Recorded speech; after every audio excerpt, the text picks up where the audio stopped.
السلام علیکم ورحمۃ اللہ وبرکاتہ۔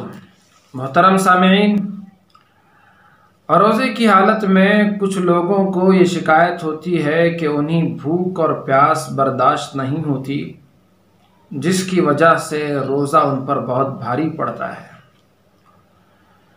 کن لوگوں کو بھوک اور پیاس حد سے زیادہ ہوتی ہے، اس کو سمجھنے کے لیے پہلے ہمیں روزے کا معنی اور مقصد سمجھنا ضروری ہے۔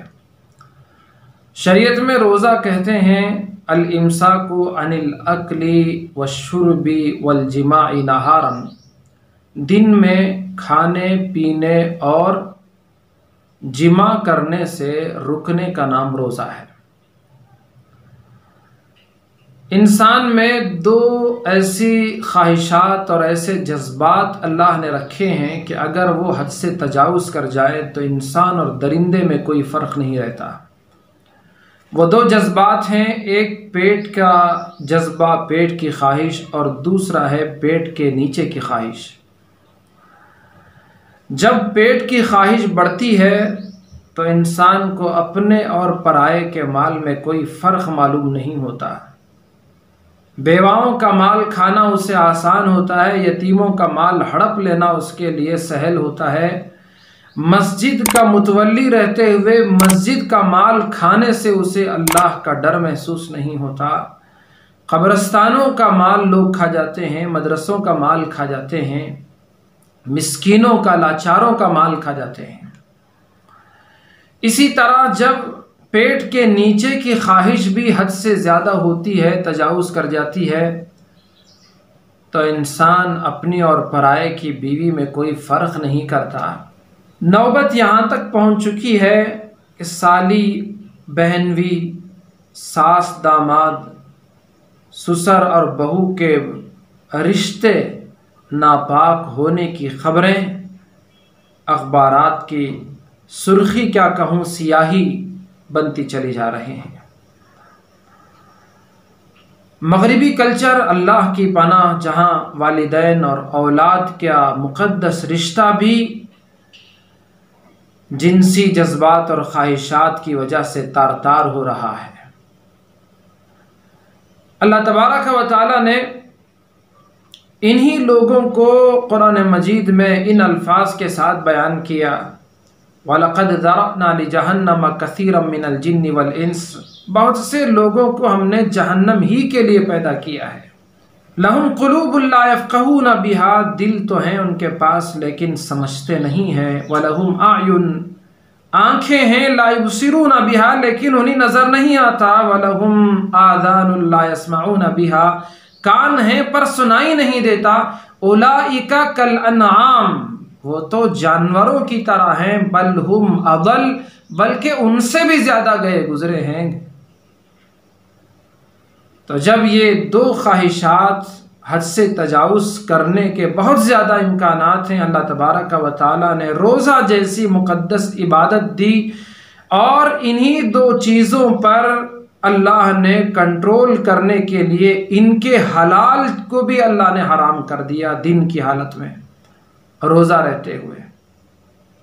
جب آدمی روزہ رہتا ہے تو اس کے لیے حلال کھانا بھی حرام ہوتا ہے، حلال پانی اور شربت بھی اس کے لیے حرام ہو جاتا ہے، اور حلال اس کی منکوحہ بھی اس کے لیے حرام ہو جاتی ہے۔ اس طرح اللہ تبارک و تعالیٰ اس کو ٹریننگ دے رہے ہیں، تربیت کر رہے ہیں کہ تو اپنے نفس پر قابو پا، تاکہ غیر رمضان میں بھی تمہیں حلال پر اکتفا کرنے کی عادت رہے، حرام سے تم بچتے رہو۔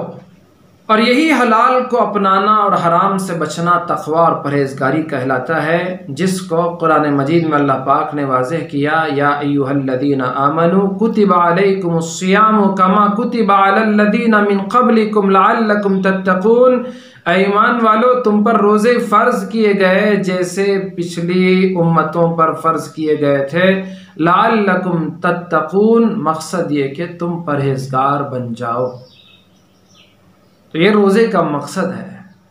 تو جس طرح پیٹ کا روزہ ہوتا ہے، پیٹ کے نیچے کے حصے کا روزہ ہوتا ہے، اسی طرح تقوی اور پرہیزگاری حاصل کرنے کے لیے جسم کے دوسرے اعضاء کا بھی روزہ ہوتا ہے۔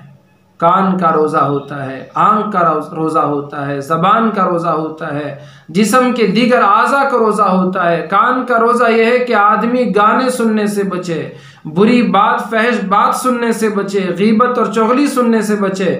اسی طرح آنکھوں کا روزہ یہ ہے کہ بری نظر ڈالنے سے اپنے آنکھوں کو بچا کر رکھے، انہی جگہ اپنی آنکھ کا استعمال کرے جہاں اللہ تبارک و تعالیٰ نے ان آنکھوں کو استعمال کرنے کی اجازت دی ہے۔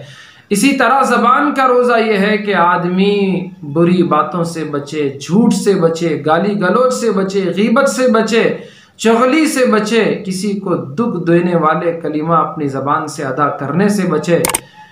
اسی لیے رسول اللہ صلی اللہ علیہ وسلم نے ارشاد فرمایا، بخاری شریف کی حدیث ہے، من لم يدع قول الزور والعمل به فليس لله حاجة في ان يدع طعامه وشرابه۔ اللہ کو اس شخص کے کھانے اور پینے کو چھوڑ دینے کی کوئی ضرورت نہیں ہے جو روزہ رکھ کر جھوٹ بولنا اور جھوٹ پر عمل کرنا نہیں چھوڑتا۔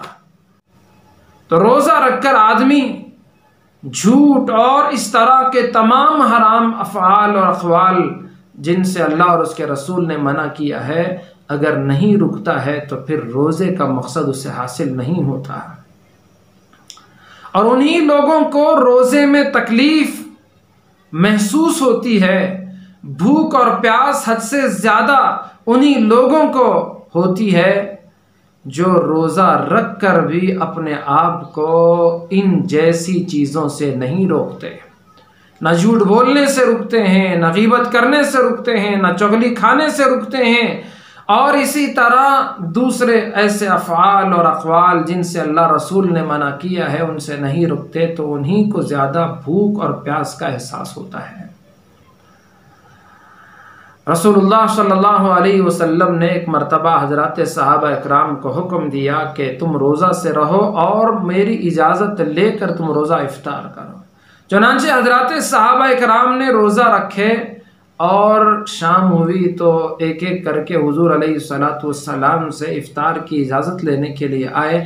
ایک صحابی آئے، اجازت مانگی، اللہ کے رسول علیہ السلام نے اجازت دے دی، اور ایک دوسرے صحابی آئے، عرض کیا، یا رسول اللہ فلاں 2 عورتوں نے روزہ رکھا ہے، وہ آپ کے پاس آ کر اجازت لینے سے وہ حیا کر رہی ہیں، شرماتی ہیں، آپ اجازت دیں تو وہ روزہ کھول لیں گی۔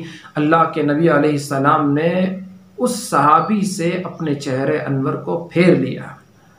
انہوں نے دوسری مرتبہ حضور علیہ السلام سے اجازت مانگی، حضور نے اپنا منہ موڑ لیا۔ تیسری مرتبہ اجازت مانگی، رسول اللہ صلی اللہ علیہ وسلم نے اپنا رخ انور ان سے پھیر لیا۔ صحابی پھر عرض کرنے لگے، یا رسول اللہ وہ 2 عورتیں بھوک سے نڈھال ہو چکی ہیں اور پیاس کی شدت کی وجہ سے مرنے کے قریب ہو چکی ہیں۔ اللہ کے نبی علیہ السلام نے ارشاد فرمایا، وہ کہاں روزے سے ہیں، انہیں میرے پاس بلا کر لاؤ۔ وہ 2 حضور علیہ السلام کے پاس وہ 2 عورتیں آئیں، آقا علیہ السلام نے ایک پیالہ منگوایا، ایک عورت سے کہا کہ اس میں تم قے کرو۔ انہوں نے جب قے کیا تو اس میں خون، تازہ کھایا ہوا گوشت کے ٹکڑے اور خون نکلا۔ دوسری عورت کو حکم دیا، انہوں نے بھی قے کیا تو وہ پورا ٹب بھر گیا خون سے اور خون کے ٹکڑوں سے۔ اللہ کے نبی صلی اللہ علیہ وسلم نے ارشاد فرمایا، ان 2 عورتوں نے حلال سے تو روزہ رکھا، یعنی حلال جو چیزیں تھیں ان سے تو بچے، لیکن حرام کھاتے رہے، لوگوں کا گوشت کھاتے رہے، یعنی یہ دونوں آپس میں بیٹھ کر لوگوں کی غیبت کرنے لگیں، تو یہ غیبت کرنا مردہ بھائی کا گوشت کھانے کے برابر ہے۔ یہ گوشت کھاتی رہیں تو اس کی وجہ سے ان کو بھوک اور پیاس برداشت سے باہر ہو گئی اور یہ مرنے کے قریب ہو گئے۔ جیسے غیبت سے، چغلی سے انسان میں بھوک بڑھتی ہے، پیاس بڑھتی ہے، پریشانی کا شکار انسان ہوتا ہے، اسی طرح اور بھی اللہ نے جن چیزوں سے حرام منع کیا ہے، جو چیزیں حرام ہیں، ان چیزوں کے اختیار کرنے سے بھی رمضان کے مقدس دنوں میں بھوک اور پیاس برداشت سے باہر ہونے کا اندیشہ رہتا ہے۔ اس لیے ان تمام چیزوں سے بھی بچا کر اپنے روزے کو صحیح سالم رکھیں تو اللہ کی ذات سے امید ہے کہ یہ روزہ کامل و مکمل ہوگا، پورا فائدہ دے گا، چونکہ روزہ روحانی اور جسمانی دونوں فوائد کا یہ سنگم ہے۔ طبیبوں نے، حکیموں نے، ڈاکٹروں نے بتایا کہ جب آدمی بہت زیادہ کھانے کا عادی ہوتا ہے، ایسے آدمی کو بھی بھوک زیادہ لگتی ہے۔ ہمارے ہاں اکثر یہ ہوتا ہے کہ سحری میں ہم یہ سمجھ کر خوب کھاتے ہیں کہ دوپہر میں کھانا نہیں ہے، اور پھر افطاری میں اتنا زیادہ کھاتے ہیں یہ سوچ کر کہ ہم نے دوپہر میں نہیں کھایا، بجائے اپنے کھانے کی مقدار کو کم کرنے کے اور بھی زیادہ بڑھا دیتے ہیں۔ اس کی وجہ سے دن میں بہت زیادہ بھوک کا شکار ہو جاتا ہے۔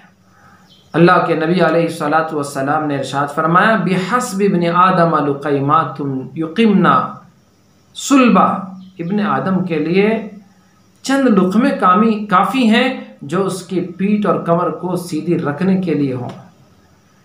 فَإِنْ كَانَ لَا مَحَالَةَ، اگر اس کے لیے کچھ زیادہ کھانا ضروری ہی ہو، مجبوری ہو، تو ایسی صورت میں فَثُلُثٌ لِطَعَامِهِ وَثُلُثٌ لِشَرَابِهِ وَثُلُثٌ لِنَفَسِهِ، تو 1/3 حصہ پیٹ کا کھانے کے لیے، 1/3 پانی کے لیے، اور 1/3 سانس آسانی سے لینے کے لیے خالی ہونا چاہیے۔